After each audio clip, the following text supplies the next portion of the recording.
Ben seni belledim, yerdeki cennetim.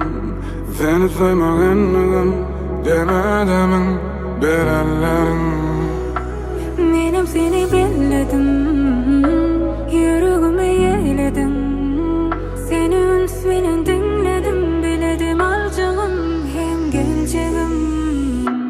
Senin kovup ağlayıp Kadın ayda, senin diyenin yâli. senin bana çağır. Dünyada bana bolay bolay, aramızda havada sığmaz yâli. Senin o bana, Kadın ayday, senin diyenin yâli. senin bana da. Yanım olay olay olay, aramızda havada sığmaz yâli. Her dem bile, sevgim bile, her derdem bile, hem baktım bile bil geçeledin edin beni.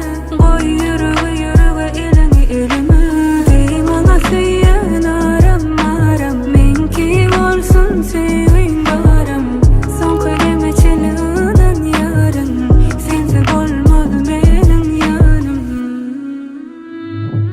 Ben seni belledim, yerdeki cennetim. Seni sevmegendim, demedemin belellerim.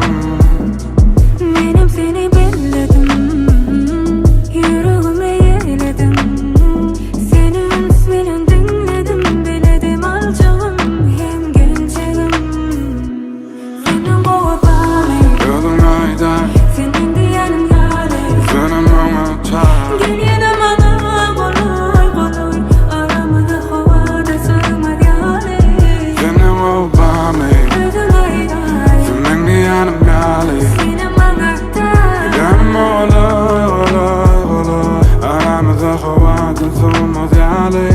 Ben seni koyamam, sana denge duysam görmedim. Aslında yok hiç kimse sevmedim. Gönül sana tuş verenini duymadım.